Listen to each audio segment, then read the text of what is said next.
We have been duped by feminism, sexual liberation, and antidepressants. We have been told that we are powerful and free now as women, but we feel tired, wired, and bitter.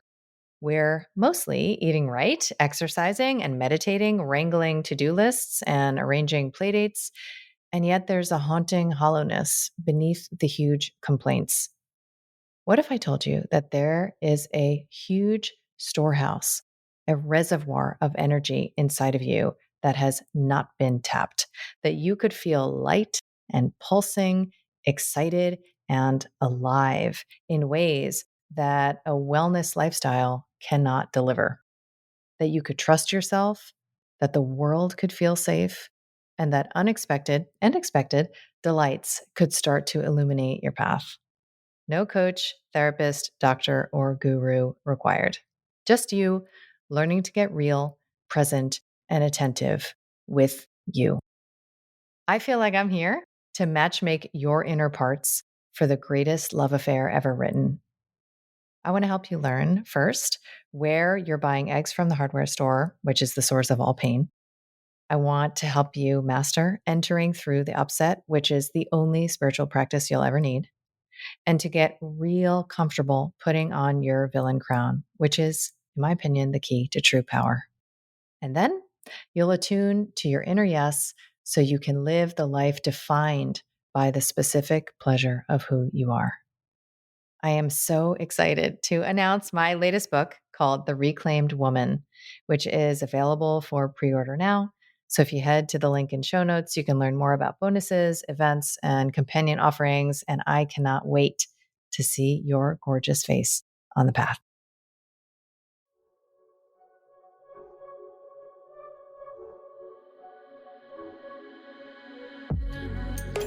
I'm Dr. Kelly Brogan. You may know me as a New York Times bestselling author of a book with an exploding pill on the cover, renegade psychiatrist, pole dancer, or honorary member of the Disinformation Dozen. What can I say? I'm a born provocateur. I've spent most of my recent life exposing deceptions, connecting dots, and discovering the secret places my inner victim is still waiting to be liberated. And now I feel called to help you reclaim all of your parts, your health, your sexuality, your power, and your expression, so that you can finally truly own yourself. I want to ignite in you that inner knowing and the pulsing vitality that lives beneath your disempowerment, disconnection, and resentment, so that you can audaciously, courageously, and playfully alchemize your struggle into the specific pleasure of who you are. This is Reclamation Radio, a Soulfire production. Hi, and welcome back to Reclamation Radio. I'm Dr. Kelly Brogan, and I am here today to talk health reclamation with one of our Vital Mind Reset program grads who just happens to have the same name. So welcome, Kelly Cibart. We're going to dive into a conversation. It's like the meeting of the Kellys talking about getting off of thyroid hormone in this lifetime and more. And I'm really, really honored when she submitted. So she's not my patient, not my client of any kind. And I've just had the pleasure of interacting with her initially through her testimonials and through our community. And it has just been a pleasure. I watched her testimonials and like guffawed out loud. They're so hilarious and so poignant. It was like this incredibly pleasurable combination of like sentimentally inspiring and also like deeply comedic. So your charisma is something that needed to be fully realized, unlocked, and vitalized in this lifetime. And I'm just really honored to have played, any part in that process. So welcome, Kelly. Thank you so much, Kelly. Thank you for having me. All right. So you know that I am very, very interested in the archetypal journey, right? So this mysterious path that we are sometimes invited, sometimes catapulted onto, and sometimes largely avoidant and resistant to almost for an entire lifetime, home to ourselves, right? And so Jung talked about this as the individuation path and what it is to like finally recognize that the way that you've been living is not your choice any longer and you want to exercise the power of your choice to create a more pleasurable experience for yourself, or at least a more real and alive experience for yourself, and to draw from the agency you have, to commit to certain portals to get you there. So I've wondered a lot, and I'm interested in what you can share about like the readiness. Like, why does somebody become ready to change their life? And, we'll talk about some of the ways that your lifescape has radically changed beyond just getting off of thyroid medication since working this program and the ways that you chose to engage it. But I would love to know, like, what do you think it was? Was there a sign? Was there a crisis? Was it just sort of a quiet moment in the middle of the night where you were like, I'm ready to do something different for myself? Right. With me, it was really particular. So it's funny because I knew what the answer was for, I think, I don't know, like 5 or 6 years, right? I had read your book, I think in 2016 or 17, or knew about your work. And it was a very clear yes to me at the time. It was very clear, like, well, yeah, obviously, this is what I need to do. Like, this is my answer. And it's funny because at no point in time was I like, okay, let's start tomorrow. It was just kind of like, I knew that it was there and I knew that that's what I needed to do. And things, I think, circumstantially are at play here, right? Because at that time, I think that if I would have done VMR, I probably would have gotten a divorce, honestly. And I think that a piece of me knew that it was going to be like a massive thing, right? It wasn't just like about my health. And then like the divorce happens and, you get caught up in that and then caught up in new love and like life happened, life is just going and going. And in the back of my mind, it's like, hey, you still need to do this. And then, more time goes by and the little things start adding up that you don't think are that big of a deal, right? So I was doing a lot of things that were unhealthy and making a lot of choices that were not cool, including my diet and drinking too much alcohol. And, my sleep was affected. I mean, I had this very long list of things that I was, suffering from, all while in reality, it was because I was making those choices. It wasn't like I was being inflicted. I wasn't being broken. It wasn't like my body was malfunctioning. All of my complaints were directly related to choices that I was making, like, period. And I just started really disliking the way that alcohol was making me feel. And I started actually getting anxious when I was drinking. And I had this really bad string of panic attacks. And it was because, I started drinking around, well, not drinking, but I definitely was self-medicating in many ways, around the age of 23 and on. And that started because of a string of kind of traumatic events and the lack of any kind of information of what was really going on with me. There was nobody in my world that was like, hey, Kelly, I think this is what's happening. And here's some preventative things you can do. Here's what you need to start practicing like right now. Like, that didn't exist. And so self-medicating was a thing. And I say self-medicating, and I'm also referring to medications that doctors had put me on as well. And so lo and behold, like, fast forward 20 years, I stopped, using the self-medicating things, and boom, my panic attacks are back just like they were when I was 23, which started the self-medicating in the first place, because I'd never done anything to change anything or help myself. So here they are again. And I mean, really, it was a crisis moment for me that created the readiness, because I had a really bad panic attack and I thought I was dying. I mean, I literally was like, okay, my respiration is failing. And like, this is it. This is the moment, like, you're dying. You're like dying right now. And like, my husband's rushing me to the hospital, and it's like this melodramatic thing, and the next day I was like, that's it. You're done. Like, get out from behind the wheel. You're going to hang out in the passenger seat for a while, and someone else is going to make your choices. And you're going to like it. Like, I was kind of like fed up with myself and just very much like, that's it. You're done. You're going to start doing something that is healthy for you now. And of course, I already had known the answer for 5 years. It was VMR. And so it was just kind of a weird coincidence, because like that day there was a special for Vital Life Project, and I had been wanting to be a part of that community for like 4 years. And I was like, yay, I can finally do VLP.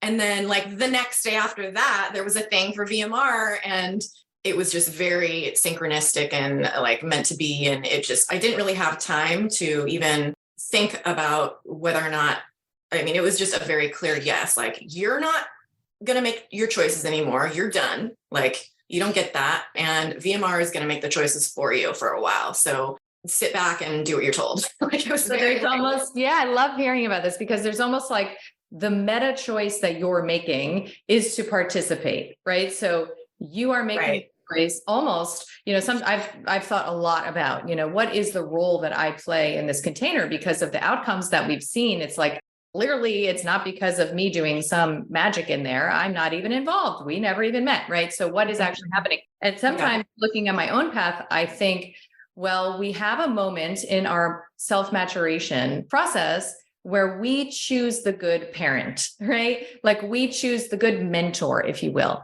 Mm-hmm. And, you're a clinician. I know you've had this experience, with your clients, and it's real, right? So when I first worked with the naturopath who helped me to learn about a lot of the tenets of, VMR, I gave her that level of authority, right? But I was the one giving her the authority because I was the one choosing her as like a good mother, let's say, right? And allowing her to actually like parent me with my consent, right? So it's almost like interestingly, like a consensual domination, right? So I trust you to command me, but I'm the one who's consenting and choosing. So in that framework, that psychological space, there's so much room for defragging, reprogramming, and repatterning old ways of interacting within the self in that tense sort of like self-reprimanding, self-flagellating,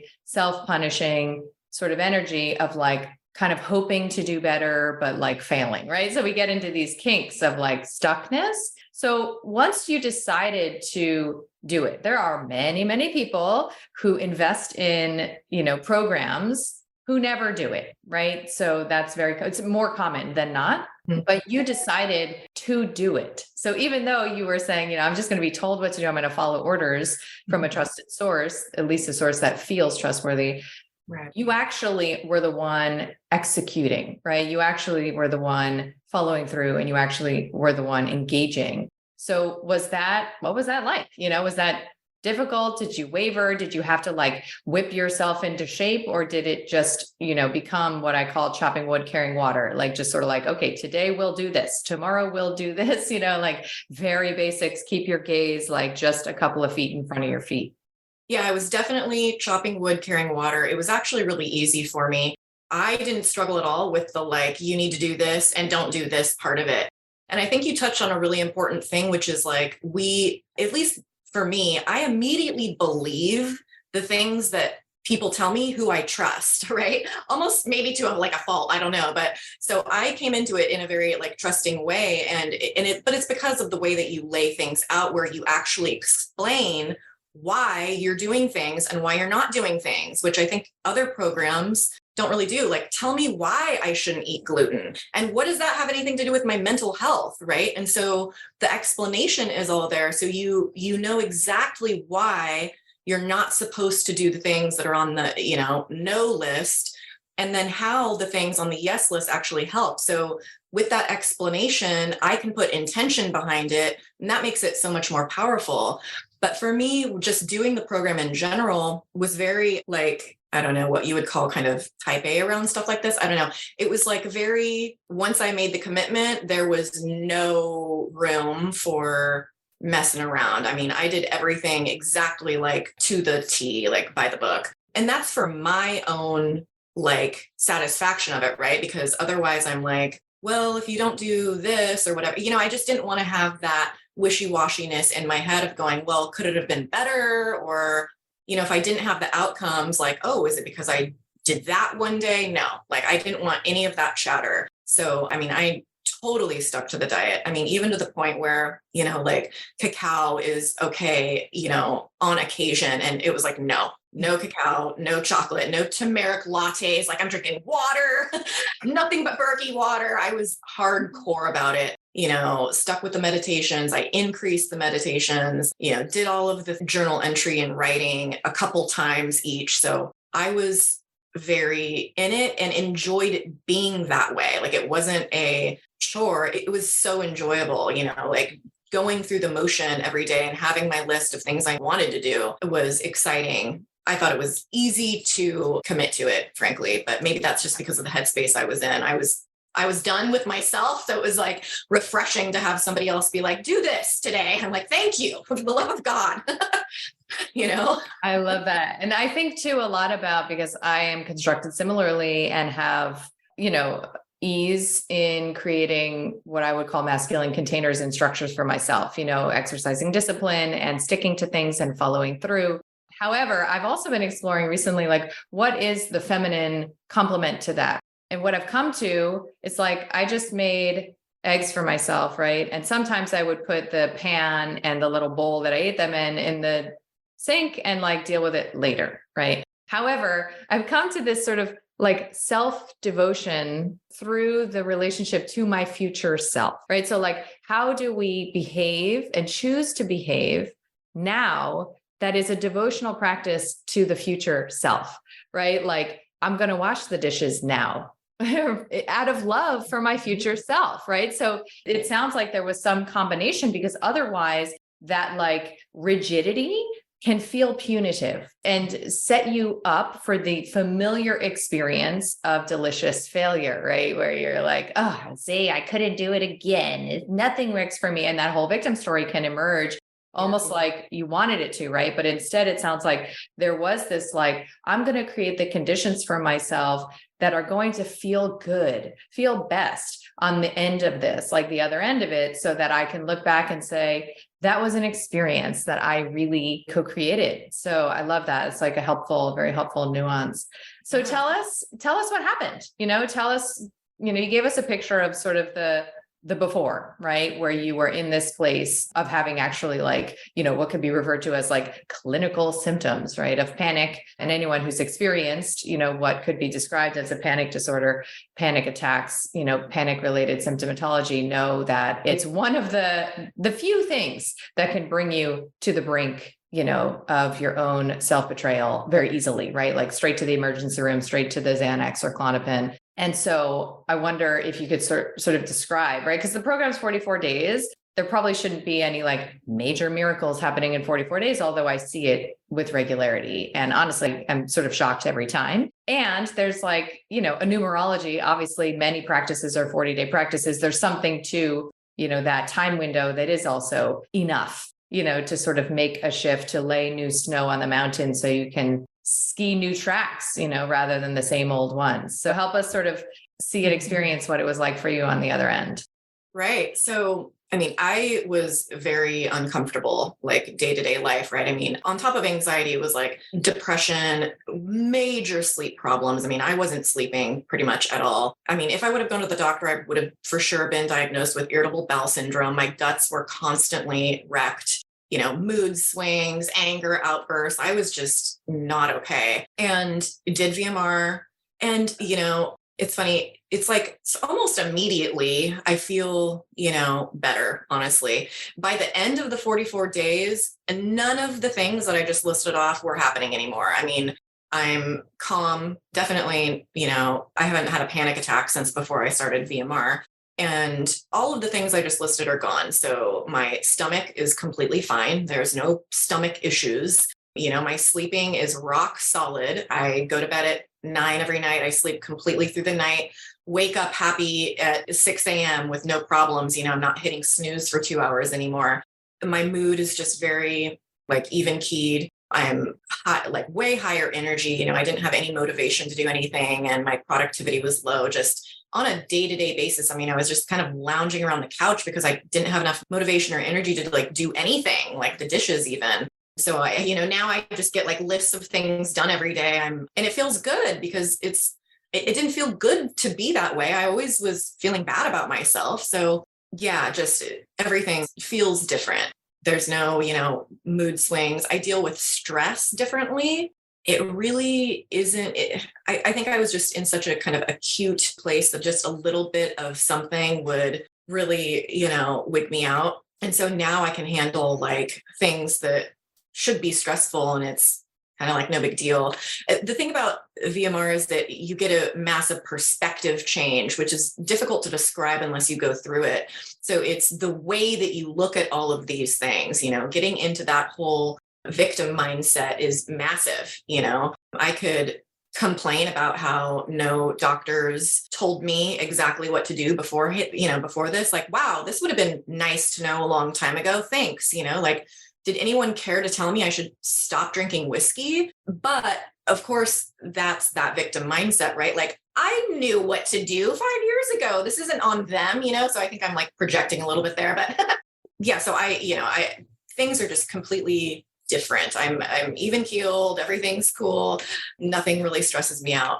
Yeah. And you came off of medication, and you told me that you haven't worked with any like pharmaceuticals since, right? Right. So my thyroid, so I did VMR for anxiety. Like, I didn't do VMR for thyroid stuff. I didn't, that was something that came with my fertility clinic doctor. Right. So yeah, I got off VMR, and then the, main like measurable thing that came out of it is the blood work that showed me that I had healed my thyroid in this process, which I wasn't even trying to do.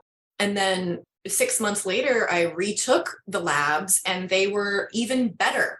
They were rock solid in the center of like the, lines of where they should be. My thyroid could not be healthier right now if I tried to get it healthier. And in the past 6 months, honestly, I haven't been super rigid, about the diet and whatnot. I'll maybe have gluten, dairy, or sugar, like a little bit here or there if it's like a special occasion. I'm not rigid about it. And even with that, my body has just literally continued to heal this entire time. And so that was a big measurable thing that happened. So we'll pause here for a message from our sponsor, my signature health reclamation program, Vital Mind Reset. When people have the chance to ask me questions about their lives, about their anxiety, depression, stuckness, and their feeling of being trapped in their body and in patterns of struggle, I pretty much have one answer. My history-making program, Vital Mind Reset. It's 44 days, and this year it goes live on April 4th with limited capacity. So if you're ready to reset your story, join us at the link in show notes and on kellybroganmd.com, and get ready to shed your struggle and step into the specific pleasure of who you are. I think I saw a post that you did, and it was like such a fascinating breakdown, because I know that you stopped drinking and then maybe like had an experience of like intentionally reintroducing, I think, wine, right? So how was that? Oh my gosh. It was cool. It was a neat, like, I called it my alcohol experiment. And it was really cool, because this is the thing that I didn't realize going into it that VMR gives you actually. It gives you a completely clean slate so that you can add one single thing into your life and know exactly how it makes you feel, with none of that chatter going on. That's like, well, I wonder if it was this though, or I wonder if it was that factor. What are, all these variables that we have in our life, and we can never really narrow things down to like what exactly is making us feel a certain way. VMR does that. And so that's what's really cool. Is so I was a blank slate. So I knew that however alcohol was going to make me feel was going to be the alcohol. There was no excuses. It was never going to be something else. And in VMR, you warn people, if you're going to reintroduce alcohol, don't have more than 2 drinks. And so that's what I did. So I had 2 glasses of wine. I actually didn't really want to have the second one because I was so kind of buzzed after the first one. But I was like, I'm doing 2 and I'm going to see what it feels like, And I guess I realized that I had become better socially without it and more confident. And I just kind of felt like I was like, I don't know, just being an ass, and I had kind of like leveled up my ability to socialize with people.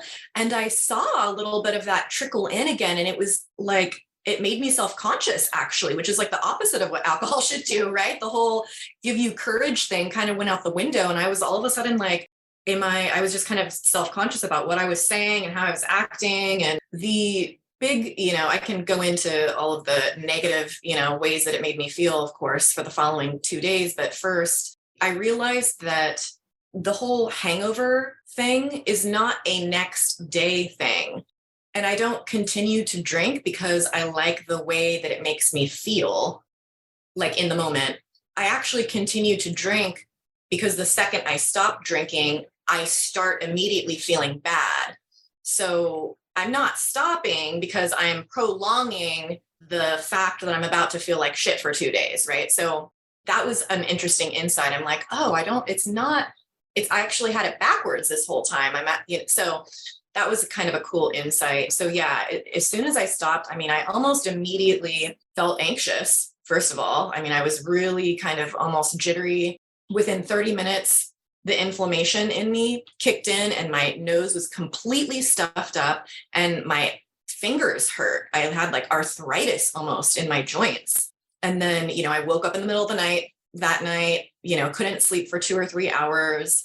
I didn't totally feel super like hungover-y the next day. I got up and it was fine, but my eyes were red. I was super dehydrated, even though I drank my normal 12 glasses of water that day. And then another, I think 6 on top of that. Before I went to bed, I woke up with dry mouth and dry eyes. Like I was literally dehydrated. Yeah. And my head hurt. I was foggy headed. I couldn't really think straight. I just felt like I was in kind of this fog. So yeah, anyway, it was like, okay, well, that was really clear on. So, and it's just nice because it's like, okay, that's what I'm signing up for. I think that alcohol does really have this like magical way of being. It's like this magical elixir that really makes us connect with the people that we're drinking with. And it creates so much fun and everything. And I'm okay with that. It's not like I'm in the party of like, I'm never drinking again now because I know this about alcohol. It's just that I know what I'm signing up for. Okay, like I want to have this magical moment with my friend and I'm going to sign up for the next 2 days. Boom, so. But it sounds like also, Kelly, that sorry to interrupt, that there was, because this is such a deep, we could do like a whole weekend on this subject. It's such a deep rabbit hole, but it sounds like there was also cognitive dissonance, right? Like as you were drinking and you were feeling more disconnected, let's say, we'll use that word, from your native awareness, you felt more self-conscious, right? And I think that is a part of what we must connect to if we are going to quote unquote give something up. We have to connect to something more alluring, right? We have to connect to a want, a desire, and something that actually feels more exciting than the fear of loss around the deprivation, right? So like the concept of being comfortable in your own skin in whatever environment you're going to put yourself in. Now, you may not choose, right? That's when I'm in like a hyper sober window of my life, like where I'm just honestly super curious to see like what it's like to be with me when I don't have matcha, when I don't have sugar, when I don't have alcohol, when there's no substances, like no, nothing. And there are many things that I choose not to do socially that I would have done, if there was like tequila on board, right? So you make different decisions and then you relish like that perma awareness, right? So like when we take a pharmaceutical, when we engage in consciousness altering substances, we are surrendering our awareness electively, willfully, right? So like, are we in a window of life where that's even desirable, or is it actually more desirable to feel comfortable in our own skin and to resolve that dynamic with anxiety that can come with the play of a substance like that? And I feel like you really painted that picture of like, oh, like all of us listening are like, I think you're good without the drink for now, right? It's like, right. better. It's right. better.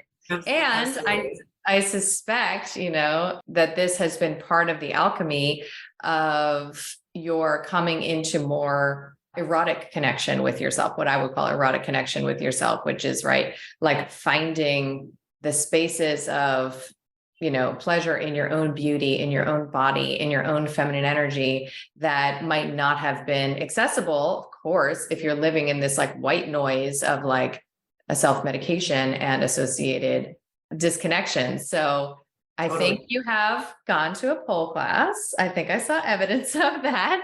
So I'd love to hear a little bit about, like, I was joking, with my team. I was like, maybe I should create a program called Pill to Pole. It's like, it's a thing. Like, it's a thing. It's a trajectory, right? And Yeah. it's because you can create the foundation, right, for you to get in touch with that ultimate reclamation, which is of your vital force, right? Of this animating energy that is your feminine radiance, that is your sexuality, right? That is your life energy. Only after you've created the conditions of safety for that to even emerge, right? So, like, how has what we just talked about, like, in any way led to this experience of your own womanness, like, in a different way? Totally. Just like you've said before, like your people who go through VMR kind of become like artists, right? Like artists again. It's just that you have time to be creative and you feel inspired to be creative. I always kind of thought that alcohol was making me kind of be bitchy or like have these little outbursts, like, oh, it was just the alcohol talking, right? But like, no, now that alcohol is not a part of the my world, I realize that I just have like really come into a voice and just owning it more than I was before. I'm like, no, actually this is just kind of me. And maybe I'm a little intense, I don't know. But my energy is there and it's really who I am, whereas before that was all just shrouded. And so yeah, I just have more time to do the things that I always was telling myself that I wanted to do, and dancing has always been for me something that, songs will inspire me and I just can't not dance, and just feeling feminine, like you're saying. And of course, that really ties back into crediting you on different posts and things that you make that talk about the feminine and how to bring that out in ourselves. And I was actually just in a point where I felt good enough about myself to do that for myself, right? Because before I was feeling so kind of shameful that it was like it wasn't worthy, right? So now it's like, no, you've kind of done the work.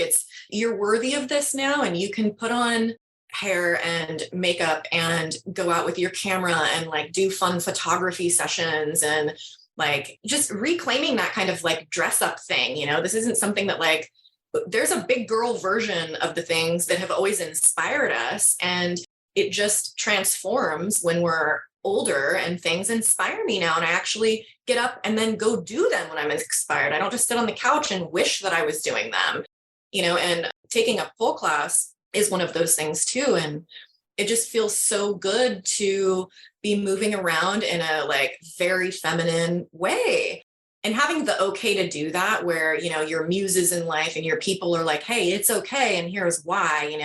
All of that social chatter goes away, all of the negative, like, oh, but people will think A, B, and C about you. No, like enough of that's history. It's like absurd. And so yeah, just letting myself have fun and be feminine and be creative. And it's definitely, there's like a huge kind of artsy side to me that was very repressed for sure.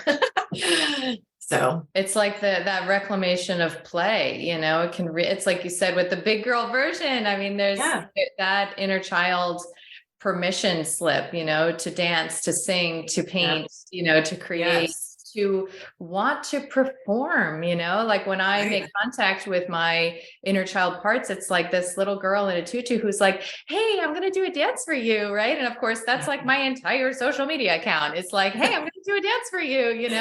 And there is sort of this, yeah, like take the piss out of it to acknowledge and own that as we pay attention to those dimensions of ourselves, as we give them permission to come out, there is a play with those around us that is, for the experience of feminine radiance. Like David Data always says, like the feminine requires being witnessed, right? Like that's how it works.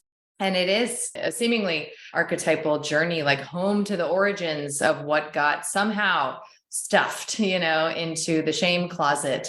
And like, what is it, Yep. For all of us to begin to take steps in the direction of like following those impulses. So I love what you said, because that's exactly what I experienced. Like to me, that is how you honor your feminine, is to say your impulses matter, and I will create the conditions to hold the space for the the inspired action that comes from those impulses, whether it's like making a funny video or going to a class or like creating, art out of something that has otherwise been taboo, or painful or confusing. And yeah, to just sort of laugh with it and play with it. Like you're so masterful at that energy, like bringing that energy of like, not even taking yourself as seriously as probably I do on a regular basis, which of course is like, gives people a lot of material to work with critically. Yeah, no, making fun of myself is like my favorite thing. It's liberating, it's liberating to watch. Totally.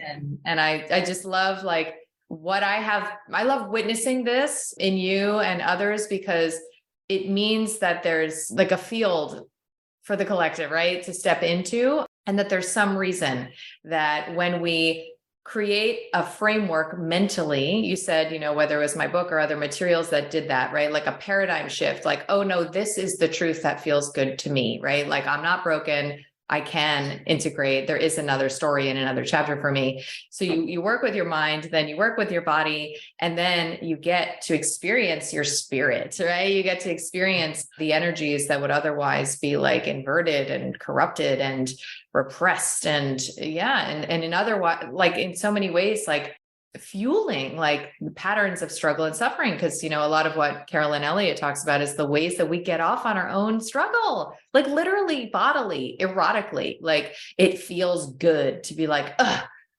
he's disappointing me again, in that in victim role. Right. So like it actually somatically is like the most get off we have in our life. Like we can choose differently. Right. And it takes courage. It takes a lot of courage. Yeah. And to not get off on doing things that you're not supposed to be doing. That was a big one for me. Like, I'm going to, create this difference, right? Like, so like with eating or whatever it is. Polarity, like a polarity, right? Yes. So you create the polarity, and then it's like you almost do it so that then you can ruin it, because you're not supposed to. So that was a big one for me too. It was like, no, you're going to stop doing that. And once I got out of the habit of doing that, it was like, oh yeah, that was weird. Like, why was I doing that? Like now I don't like, get off on being bad, Yeah. And making the bad choices. You shifted it to like intentional choices. And if you're going to, right? Like if you're going to make a choice that is not aligned with the majority of your thought-based paradigm, then you're probably going to do it on purpose, right? And that's a whole other way of living, like it's like, if I'm going to make the choice, I'm going to do it for the fun of it, right? Like if I'm going to put myself in the position that is, like if I'm going to have a conversation with somebody I know is not open to having rational dialogue with me, and I'm going to go into that conversation, I'm going to do it because I get a kinky kick out of it, right? And it's like almost when you own that, then it's a whole different relationship to even that bad girl. And once she's exposed, it's like, do I really want to do that after all? So things just sort of come into alignment, right? Like your thoughts and your actions are less in that sort of polarized tension. Yeah, it's amazing. So I'd love, Kelly, to know in closing, like what would you tell someone who really at this point, like feels certain that their story is their story, right? And I know that we can change our story, and that it's almost pre-written in ways that we evolve our story, and accessing that permission to sort of like go on the journey is this elusive thing, right? Like it sort of happens, but it happens when you want it, and it happens when you're ready. And it happens when, I often have observed, like moving in the direction of radical change feels like relief. It doesn't feel like a burden. Right. And so if someone is like, well, this is just, I got this illness, I got this job, I got this, shitty marriage, I got this body, they do that, I don't do this, if they're like, this is just how it is, right? Like a lot of our parents are probably that way, right? It's just like, this is the story. What would you say to somebody who is really sort of mired in that consciousness? Usually I start by going into a huge dialogue about the pharmaceutical industry, which I'll spare you. That's where I always start. Okay. I always go into like psychoeducation on how it's actually the pharmaceutical industry that's like created that idea. And even like with an example like meditation, right? Like meditation is huge in VMR. And I mean, I think it's, in my opinion, like up there with the importance of the diet, like diet, meditation, everything else, you know? And, you know, why would we, if we think that we're broken, you know, or malfunctioning, and even to the extreme of thinking that the only thing to do about that is to take a pill and maybe even for the rest of your life, then why in the world would we sit around for 3 minutes a day and like put effort into trying to be another way, right? Like, it's like, what a waste of time.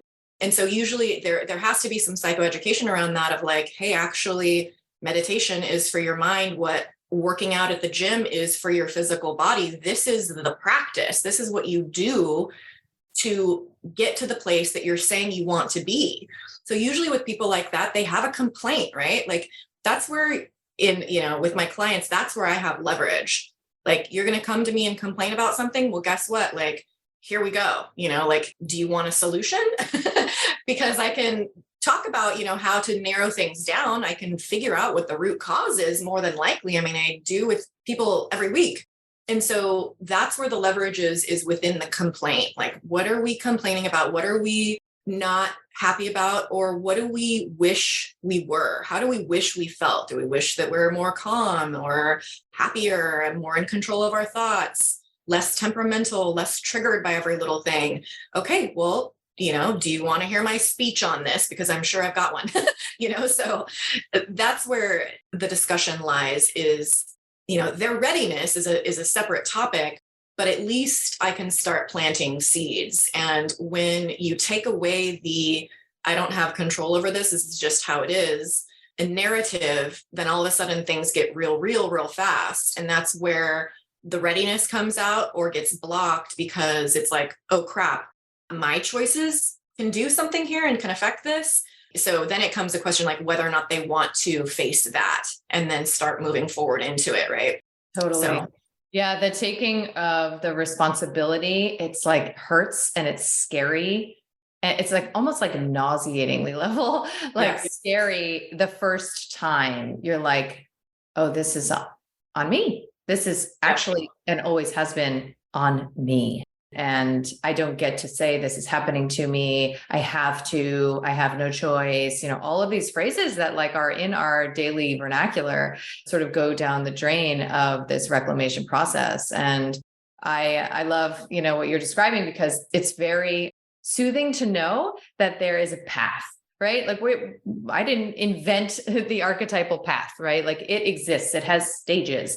And the first step is self-initiation to that already present power, right? So it's like clearing the cobwebs and the veils and the gauze, from before your eyes so that you can actually see as an adult what choices you have and initiate to that. And it is necessarily involves the death of the child version that you were. So this portal, that you move through and the way that you're representing it, it's like, okay, whenever you're ready, it's here. And I think that's why, I love your story. And after my mentor, Nick, died, I really shifted, on a spiritual level and on so many ways, but on a spiritual level to choosing what feels good in my vocation and my career, which is celebrating what is possible. And, you're such living proof of that. And it feels so good, it feels so good to bear witness to your experience, because it means, and to share it, because it means that others listening now know what is possible and they can't unknow it. And it might ignite something inside of them that creates just enough of that dissonance that maybe one day, they choose to walk into the unknown of, this new, but also very familiar and old, right, version of themselves. Right. And so I'm so grateful, for your courage, for your commitment, and for the reclamation of choice, for the slipping into the skin of your own body, that you're enjoying. And I'm really honored, to be on this path with you. Oh, thank you so much. It's my pleasure. Awesome, Kelly.